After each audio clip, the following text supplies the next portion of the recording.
Welcome to Road Less Travel, Carol and Gigi's Boo. This is a late start on the recording. Anyway, so we got the recording started now. Gee, didn't forget it. Gigi's Boo's really sick. She's coughing, got all kinds of medication, had to go to the doc in the box, had to go see them and get tested for flu and all kinds of stuff. But she's feeling pretty bad. And if I disappear on y'all, it's because I'm coughing my lungs up. Yeah, and I mean, you can tell by her voice, it's kind of low, and but she's not feeling too good. She's going to try to hang in there as best as she can. Anyway, wow, raggedy start, I know. That's okay. Better than no start, I guess. All righty, what are we going to do? As the Mount people used to say, didn't get to start, so get your raggedy ass up from here. Get your raggedy ass on the air. I don't know if you can talk a little closer to the microphone with you. I know you're having trouble talking, but I think if you get a little closer to the mic, it might. How about now? Try it again. How about now? No. How about now? No. No. You still can't hear me good? I mean, you're running about halfway up the voice scale. I don't know how I can do it. It might be that volume thing again, just like mine. I mean, it seems to have a mind of its own, doesn't it? Well, while you're playing with that, I will talk to and recognize all the wonderful people who so often show up here. And by the way, Grimnir, I hope everything's updating correctly. I tried to make that happen. If it's not, I don't know what else I can do. But anyway, hello everybody out there in the chat room. Asmo Barman. Hello, Barman.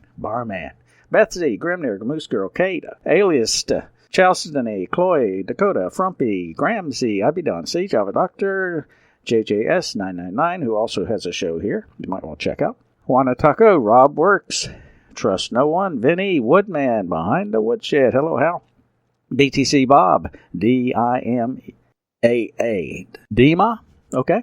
There's Gigi's Books. Juana Taco. Kozu. Nelson Dubois. Sorry. North Force. Paul Bunyan. Phantom. Link 29.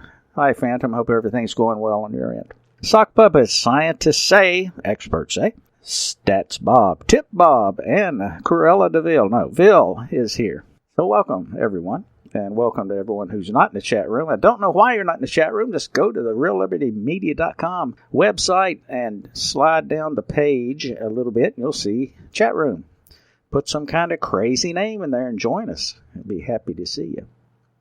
Everybody here is just, this is a long-standing chat room if you think about it.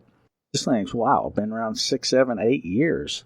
And many of the people who are here from the beginning. Now, how many other places can you say that? Not many, I don't think. Okay, enough on that. Gigi's Boo, how you feeling?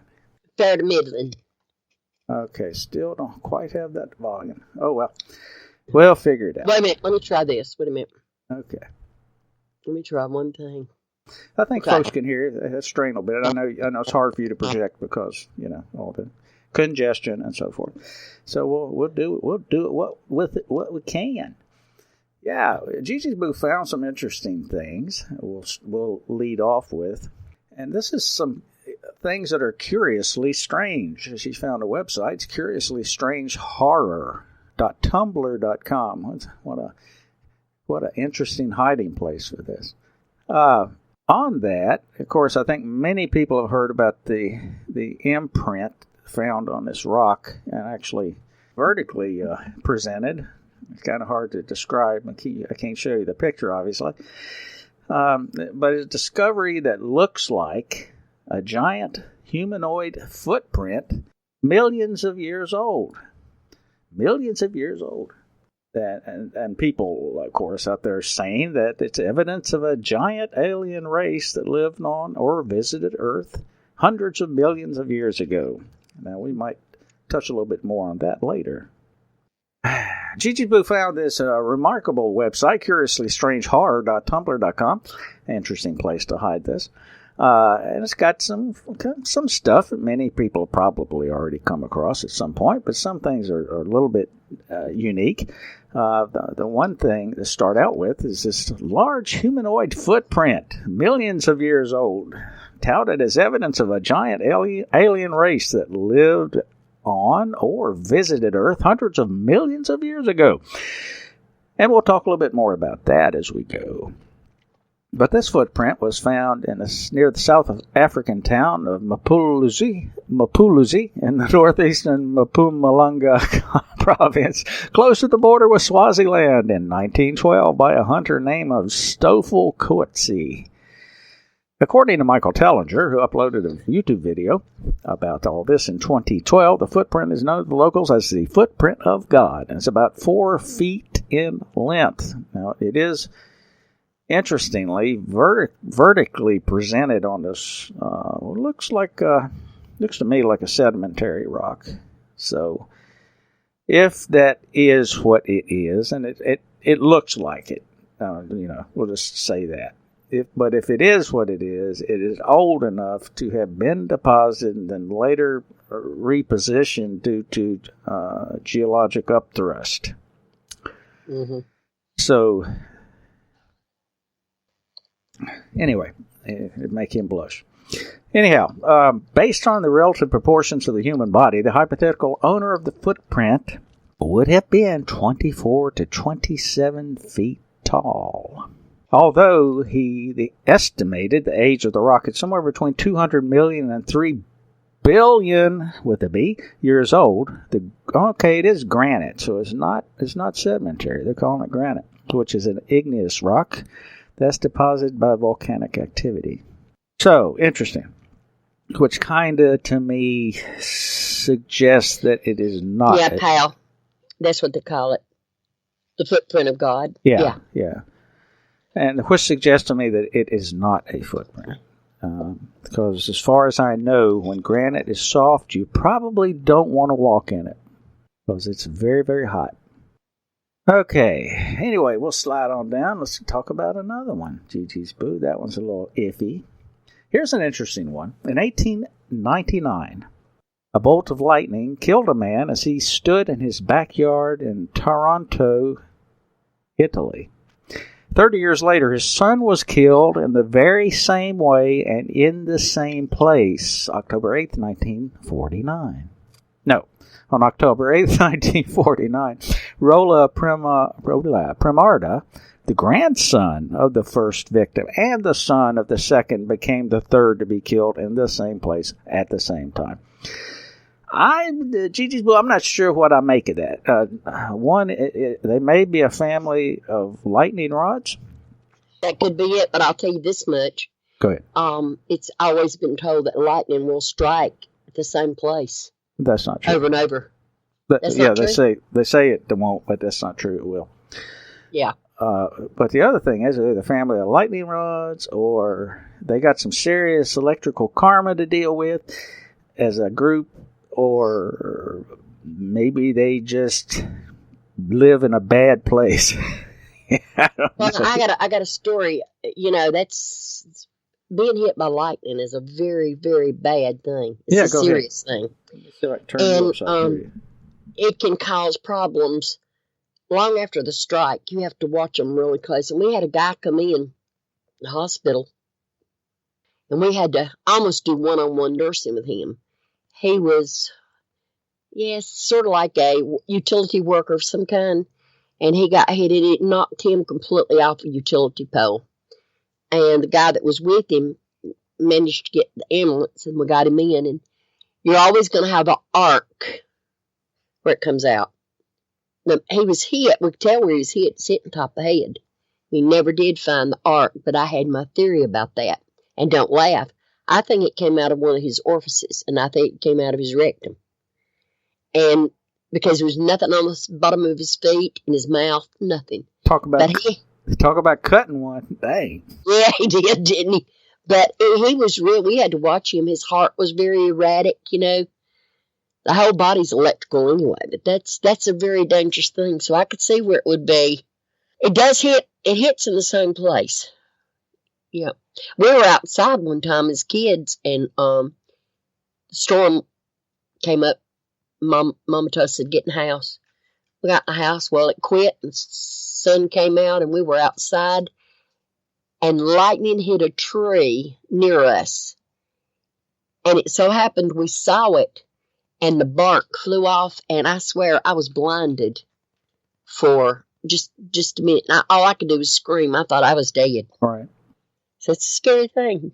It is. It is indeed. It's a very dangerous thing. I see I'm overdriving now. It's just, I don't know. We didn't have a lot, because of all the circumstances, we didn't have a lot of time to adjust the levels and so forth. Let me see if I can do it on the fly. I don't know. Anyway, I'm about overloaded here at the moment. So, anyhow, let's jump to another topic. Now, actually, though, I did want to touch on something you said. You're talking about being electrical. Yeah, we're more electrical than we realize. Oh, yeah. And that is something that I think is overlooked a great deal by so-called modern medicine or postmodern medicine. We're very electrical, and the source of that electricity is interesting. Now, if you really, really dig back, number one, we don't truly understand exactly what electricity is in a qualified way. We know what it does. We can examine its properties, but what it is exactly and its ultimate source is still something of a mystery. Personally, based on what I've seen, this is just reckless speculation. Personally, I think the bulk, if not the majority, of the electricity that powers us, that is obvious in our environment, and certainly through thunderstorms and things like that, originates from the sun. That if it were not for the sun and the earth inducing, acting as an induction coil, so to speak, if it weren't for that, none of this, we would not be alive. Nothing would be alive because there's no electricity to fire it off. Now, could be off on that. It's just, like I said, it's reckless speculation just based on my lay observations and research.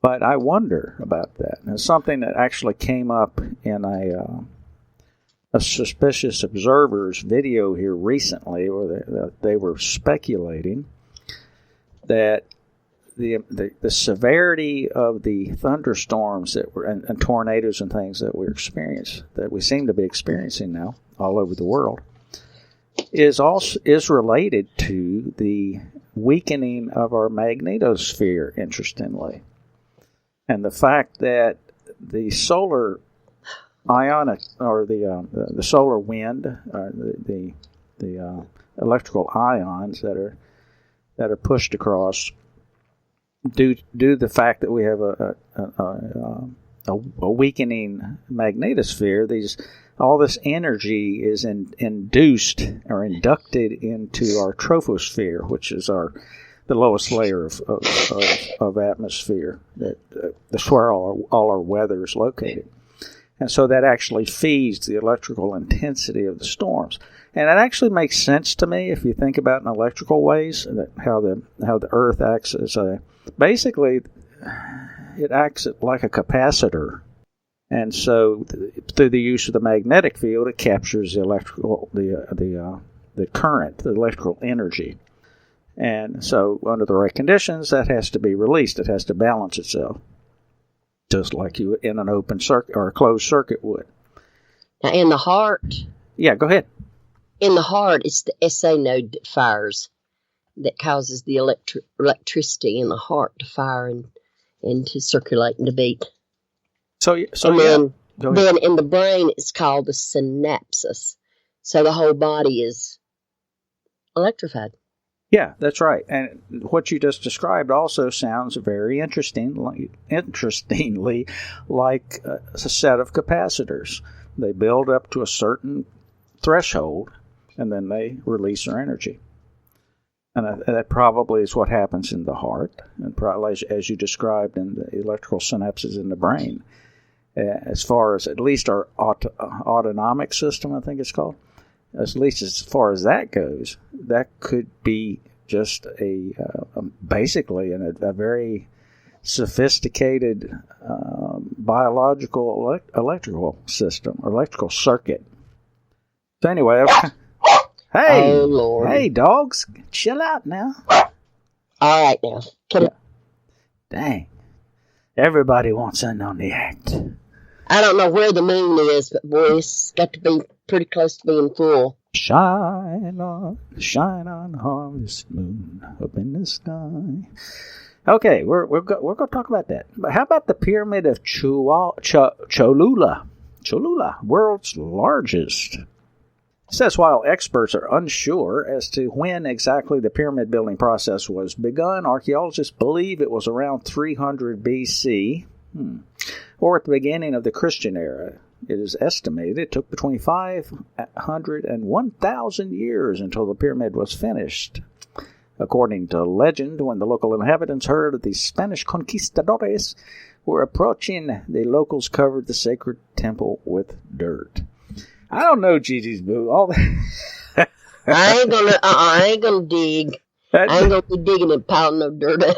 that all sounds like rather speculative to me. I mean, as soon as they said, where is it at?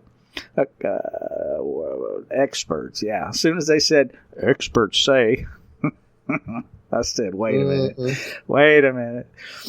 Yeah, so it was only done around 300 BC. And then it talks about Cortez when they arrived in Cholula in 1519, some 1800 years after the pyramid was built. There again, they're making that assumption. They massacred about 3,000 people in a single hour, which was 10% of the entire population of the city, and they leveled many of the religious structures. Let's stop right there a minute. Now, that's curious to me. Let's examine the reason. What would be the potential reasons behind? Why would you do that? What do you have any thoughts, Geez? Why you would use it? No, why you come in there and your whole mission's to destroy everything around? What would be the purpose of that? Conquer, take over, leave no witnesses. Could be. What about if you were trying to eradicate something that you didn't want people to know? That's true, but that'd be again a conquer. That's part of that, but it goes a little deeper than that because let's look back at who sponsored Cortez. Who was really the sponsor of that? He was from Spain. Yeah, and who pretty much ruled Spain? England. No, Spain. No. The Vatican, right? I thought at one time Spain was under the British rule. No, I'm wrong. No. They married. No. They married the daughter of right. King married. Yeah. Anyway, you have the Vatican pretty much running the show as far as the Spanish king, I think it was at the time. So all that's interesting to me because it's consistent with many other things we've seen in history where the conquistadores showed up, they destroyed. And yeah, we can say it's all about conquering for king and all that crap, but makes me wonder if there wasn't an overt desire. Since you said that, in oral history with these people, when they landed, the Spanish men got off the boat and they wanted, naturally they'd been at sea, they wanted a woman. And they had told them before they left if they had met any women at all, they could not have any kind of relations with them unless they had been baptized. So they baptized them. Did you know that? No, I didn't. That's interesting. That kind of fits into the narrative a little bit. Go ahead. So I guess they maybe had a priest that was with them, and he baptized all the women. And they kind of took them for what modern day sex slaves are. Right. Exactly. And that's important to note because we see that repetitive theme throughout history.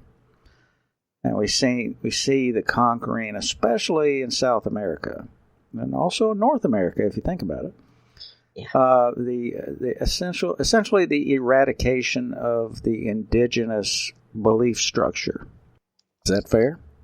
That's fair.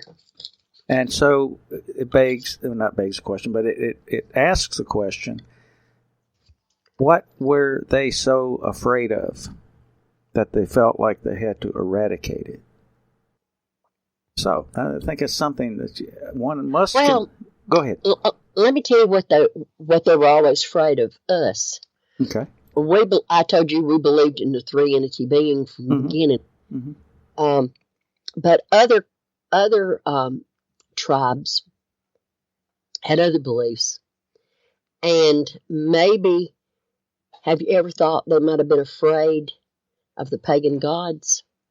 Remember, they're from Spain. Yeah. And they've heard all about them Greek gods and going down thunder and all that stuff. Yeah. So they could have been afraid of their gods, for one thing. I think you might be onto something there. And when you actually look at some of the occulted history that surrounds these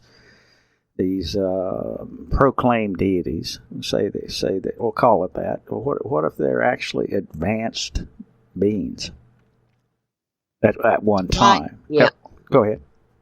You're right. Could be advanced somewhere. Right, and they had effectively in history had a relationship with people, but now that it didn't fit into the religious narrative to talk about that. Okay, that's something they might want to keep quiet. And interestingly, on that same note, the last sentence of this story about the Big Pyramid is that according to legends, the Great Pyramid of Cholula was built by giants. Interesting stuff, Boo Boo Bear. Let's jump down here. Here's a interesting story. And out there near Howell and a bunch on the left coast, the Chehalis, Washington. Something about the crazy critter of Bald Mountain. On October 14th, 1974, a fiery object in the sky was witnessed crashing to Earth near Bald Mountain in Lewis County, Washington.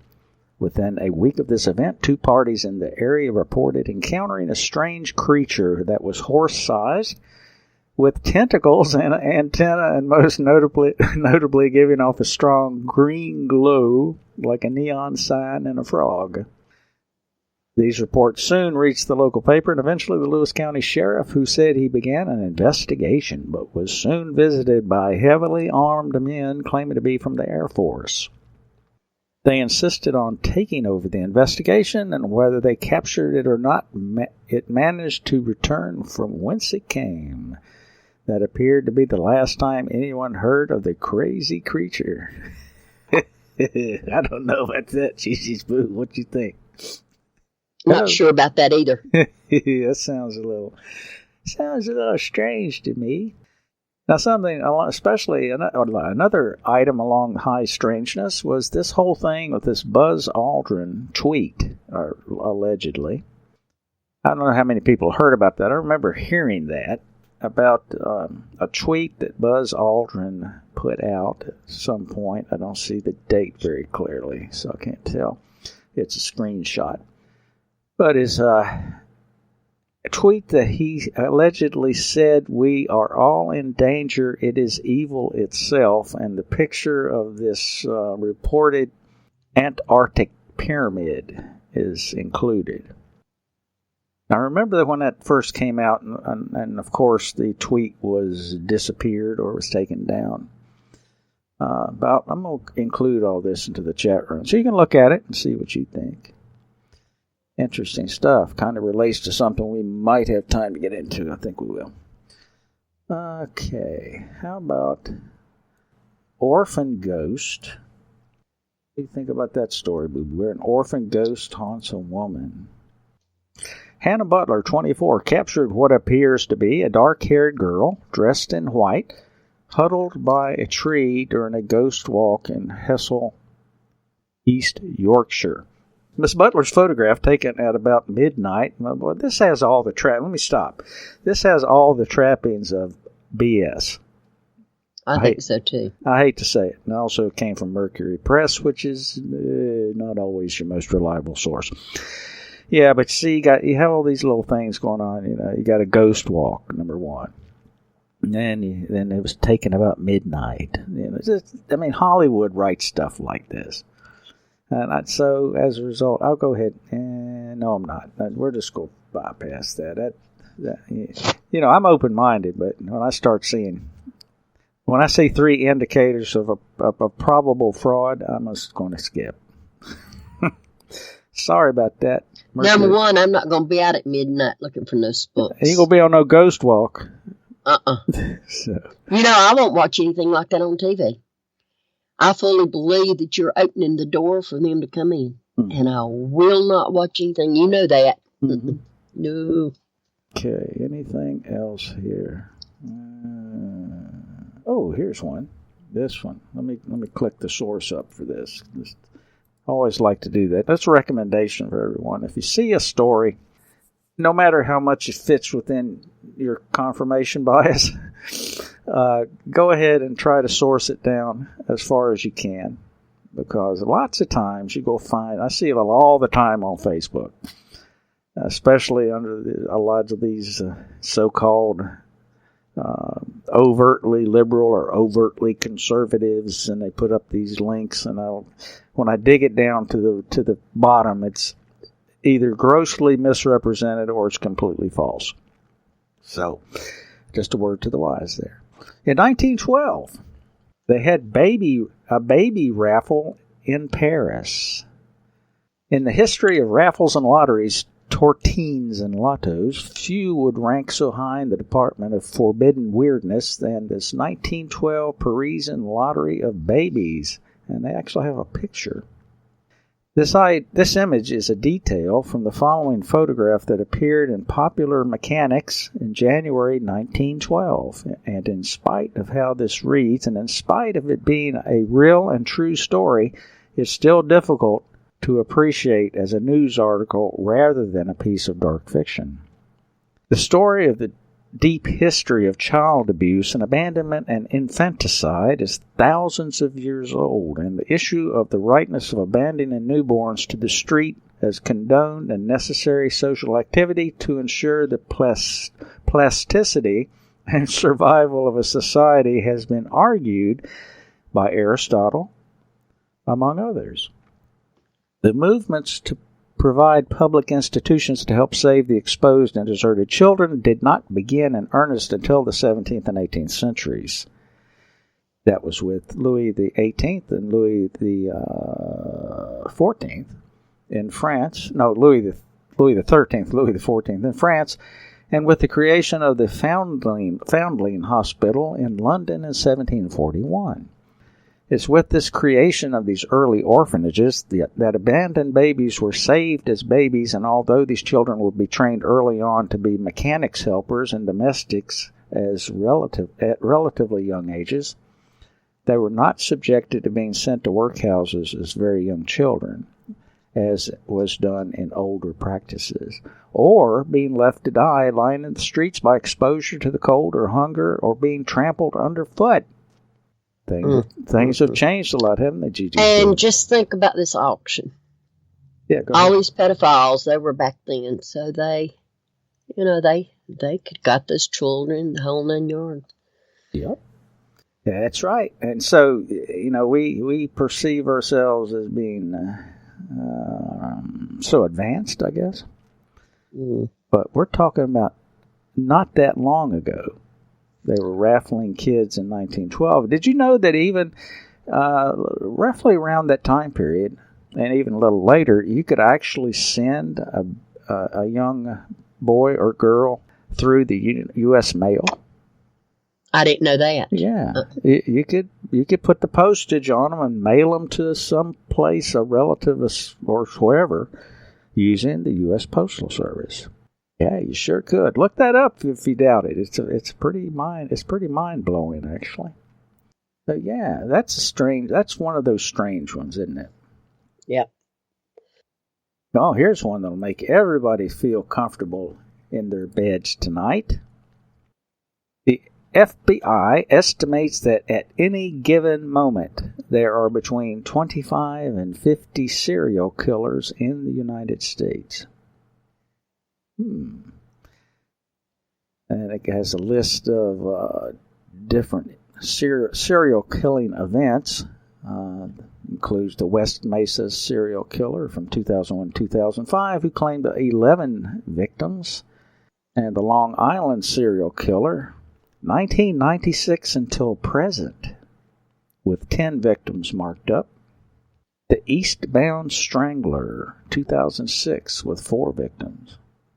The Edgecombe County serial killer 2005-2012 with 10 victims. And a photograph of 6 gone and 3 missing people on one of those billboards alongside the road. The Jeff Davis 8 from 2005-2009 with 8 victims. Frankfurt Slasher 1985-1990 with 8 to 9 victims.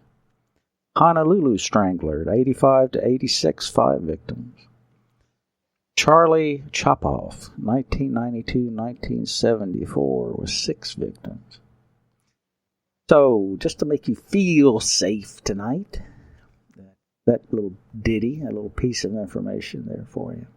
Gigi's Boo, I know you have a particular interest in the mentality of serial killers, don't you? Yes, I do. I should have went into forensic psychology. Yeah. I enjoyed it when I was in psych training. I even got to go on death row, and very interesting when you interview some of those people. I've always wondered what made their mind tick. What was it that caused them to do that? And I went with a psychiatrist who kept saying, when we go, don't wear any makeup, don't wear any perfume, wear pants, loose fitting, be as unattractive as you can be. Well, good God, that didn't help. They were all screaming in the prison because she had to go through to get to the death row. But very interesting. Interviewed one man who was notorious in this area. He finally got the chair. Very strange. He always made the brag that they'd never kill him. He could get away. He escaped I don't know how many times. Right. And no remorse. I always thought that he was maybe a sociopath, but a lot of them, I don't always think that that's what's wrong with them. I just think that it goes back to sometimes how they're raised, this maybe some suffering they had to do, different things. Could be biological. I've always, John Wayne Gacy's family donated his brain. Oh, God, dogs, you scare me to death. Talking about this and you yelp.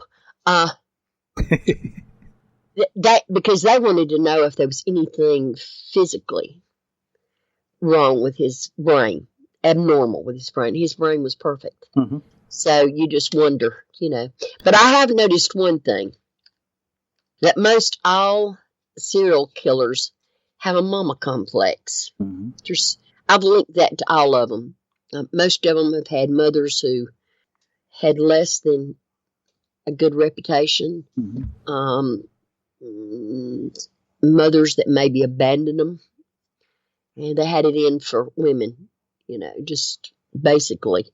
And I think that had a lot to do with it. That was the case of Ted Bundy. He liked to kill, but he also was, just found out that his mother was a prostitute and the man that adopted him wasn't his father. It's very complicated. We could talk all night about that. Right. We're hoping to have a guest come on and talk about the Lizzie Borden. Yeah, we've been talking case. About that. Yeah. Yeah, and in fact, you bring up the prostitute thing. I think Jack the Ripper's victims were exclusively prostitutes, weren't they? They were. They were all of them. So, they have found a link. They think they know who Jack the Ripper is. They went back to one of the victims' clothes, and they were a couple of blood stains that were somebody else's. And they had enough DNA to do a profile. And the person that they suspected had some offsprings that were down the line. And she told them, yeah, they could take her DNA and check it. Sure enough, it was a match. So after all these years, hundreds of years, DNA's come in to play a part. I thought that was very fascinating. I always felt like Jack the Ripper was one of the royal family, but I had that wrong. Okay. Yeah, on that note, we're about 10 minutes left to go, or 12 minutes, actually. So let me go ahead and transition into... I want to talk a little bit about the mini documentary that we released yesterday with Suspect Sky. And that is on the topic of Project Stargate. And if you're familiar at all with the declassification of the CIA documents, Stargate was a program that existed and dealt with remote viewing. Now, the topic of this particular mini-doc turns out to have gotten pretty controversial. Looks like, it's doing okay on YouTube, but it's pulling up some controversy, and I think that's good. I think that it's a topic that needs to be addressed, and it kind of relates to some of the things that we've talked about already. What's most fascinating about this is, there are lots of constraints in producing video things, especially for YouTube.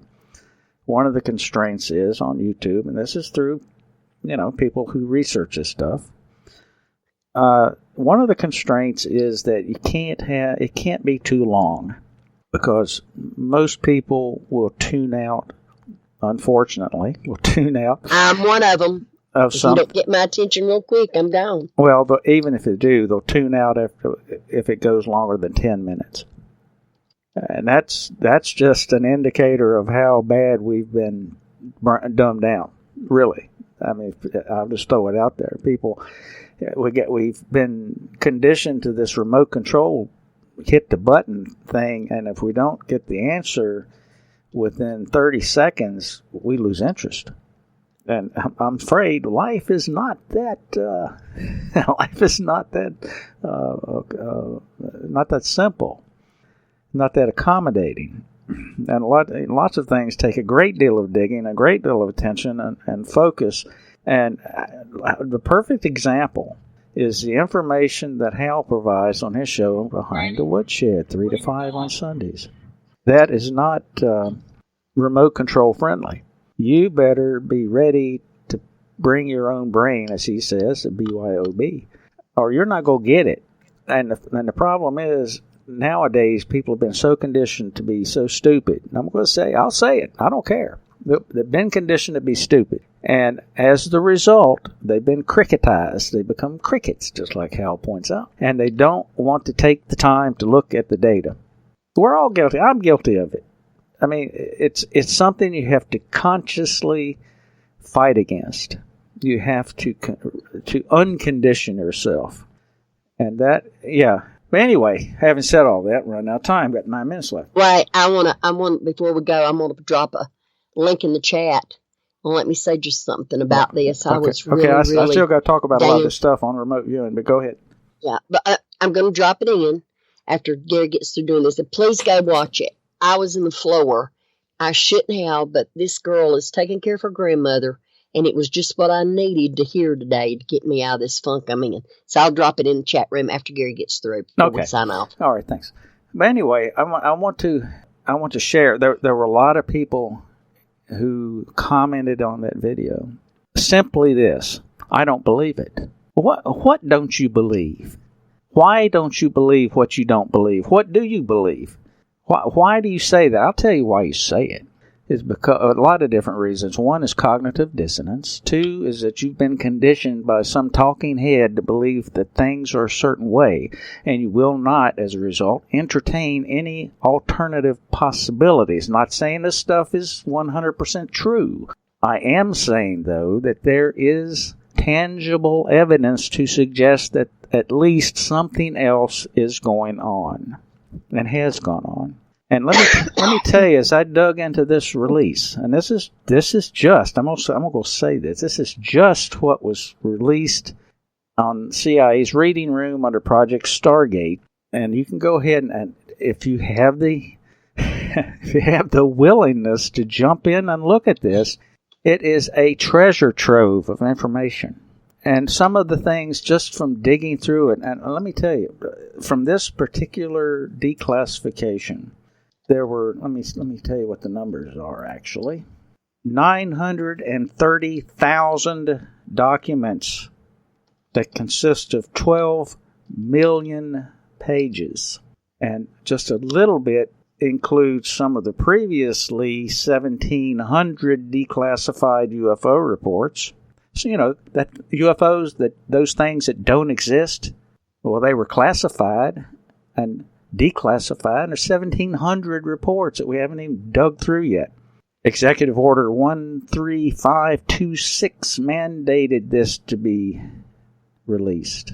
Okay, let me tell you about the release of this. Just to let you know, people are saying, "Oh, this is part of a psyop. This is a psyop." Let me tell you something about this. These items were released, and the order, the original executive order, was in the late 90s. Okay, and they only got digitized within the last digitized and released on the website in the last 6 months.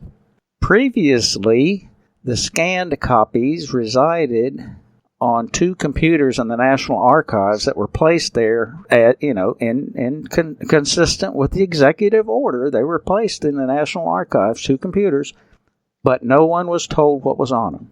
No one at the National Archives was told what they were for.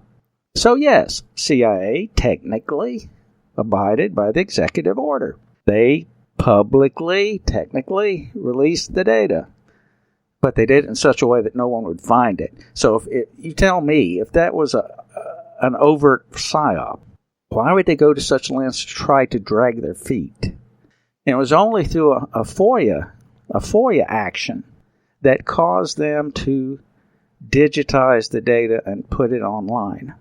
Previously, during the FOIA request, they stated that it would take years to digitize. But once it turned into a lawsuit, it was quickly released. So you tell me that is an intentional psyop. That has no consistency with that theory. And not only that, let's I really want to speak to this because Gary. Go ahead. Hal said you started late. Can you finish an hour anyway? Sure, we'll push another 15 minutes. How's that? Okay. That's fine. Let me give you exact tack on that. Just want to keep it close because about 15 minutes. Okay. So 930,000 documents. Now, come on. This stuff, and when you look at it, and I'm just starting to dig into it, and I'm just shocked. I'm absolutely shocked by what I'm finding. I have in front of me right here is a previously secret Defense Intelligence Agency minutes of a meeting of the DoD Committee on Remote Viewing Activities, and it's dated 1978. So if this is a big psyop, this one that's been in the planning for a very long time, People talk about blue beam. Personally, you know what I think about that? This whole blue beam thing? I think that is a psyop. And remember what we were talking about, how apparently the Vatican was interested in eradicating certain information from... Yeah. Well, imagine that. Imagine a psyop that's intended to obfuscate some of the information that's in these releases. And this is actually classified as secret ORCON, which means it's originator controlled. And what that means is that only the originator, the person who classified it, which happens to be DIA, Defense Intelligence Agency, can declassify it. Of course, the president couldn't do anything in that regard, but other than that, they control the dissemination of this. It just can't go to anybody. And it speaks to the fact that the purpose of the meeting was to establish a unified DoD effort in the development of remote viewing technology for intelligence purposes. High interest in this area has been shown by the DoD, Army, Navy, Air Force, and therefore coordinated efforts should result in a more efficient use of resources. and speaks about a fellow by the name of Dr. Jack Verona. If you want to do a web search, I'm going to drop a link to this for you. If you want to do a web search on Jack Verona, it's very interesting. He apparently was one of the highly regarded intelligence folks as far as DIA goes. And it lists some other names, but interestingly, one name has been redacted. And he was part of DIA as well, came out of the same office as Dr. Verona, but his name was redacted. What that tells me, based on my experience, is that when you see a name like that redacted, that means he was CIA. And it talks about the monetary resources, talks about the problem of maintaining security of the program, that he decided against the establishment of a restricted access list and a special code word for the program, since this would only generate more paperwork, require that more individuals become involved, and further risk compromising the sensitive nature of the project. I can tell you, this is a big deal. Just knowing what I know, this is a very big deal. And let me tell you why, and later on, I'm not going to dig it all up for you, but feel free. Feel free to do the digging. But I will tell you that not only did DOD and CIA have involvement with this, also FBI, DEA, all your military services, because there's evidence in these releases that demonstrate that remote viewing was used to target Gaddafi. Remember when there was that attack on the camp where Gaddafi was and all his kids were killed? Gaddafi was missed. Yeah, I remember that. That's reported on in this declassified information as having been targeted by remote viewers. So these people out there, you better shake off the cobwebs and get away from this cognitive dissonance, because this is a real thing. And don't be so quick to dismiss the findings, because that takes us into a whole nother kettle of fish that I don't want to get into tonight. Yeah, let's talk about this. This is from archive.org. Okay, pretty reliable source. And it lists all the different code words that were used to compartmentalize the remote viewing program. Now, these are what we would have called the white world code words. Now, I can assure you that in fact, it mentions it in some of these documents, that special compartments or special access programs, SAPs as they're called, were also created. You will never see those. And the reason you'll never see those because there's almost never any written backup to those programs. Everything is in your head, so you won't see it. The only way you'll ever hear about that is through whistleblowers. Then you have to evaluate them, but it's another story. But just some of the code words that were used. Stargate, which we mentioned, Scan 8, Gondola Wish, Dragoon Absorb, Grill Flame, Center Lane, Sunstreak, all that. Those are all compartments of this very same program. And I can tell you those are different organizations. Each organization would have its own unique name. And all that, the access to all this stuff's based on both clearance and need to know. So this stuff was huge to create all the documentation that was created. And under the CIA report here, it says Stargate was the umbrella term for the intelligence community effort that used remote viewers who claimed to use clairvoyance, precognition, or telepathy to acquire and describe information about targets that were blocked from ordinary perception. The records include documentation of remote viewing sessions, training, internal memoranda, foreign assessments, and program reviews. And we've already talked about the different code words. The files were released through the CREST, which is CIA Reading Room, and obtained as TIFF files by the Black Vault and converted to PDF by That One Archive. So all that's right here. I'll go ahead and drop a link to that. I'm just stunned with all this information. And Brenda knows that coming from me, that's pretty that's pretty significant. Because I've been around some of this stuff, and I've just never seen anything like this. This is amazing. And so when people in YouTube chat sit there and say, I don't believe it, you just go on. Go back to your TV. Go back in your little hole and cover your head Go up. back in your hole, because I don't want to hear it. I don't hear it. Here's another link. Now, guess what? Sunstreak was the code word that DEA used for their thing. So what did Sunstreak do? The remote viewers were targeting narcotics. Now, here recently, Gigi's Boo, there was this situation where a federal prosecutor decided to withdraw charges against a fellow because they did not want to reveal the sources that they used to get the information that they used to indict the fellow. Let me tell you a little something about this. And this has been going on for a while in various ways, mostly through wiretaps and people like AT&T turning over all your telephone information. But what and NSA listening, I personally know for a fact that what would happen here when they'd hear a U.S. person, which is, remember, is outside of their jurisdiction. The intelligence community does not have the authority to collect information domestically.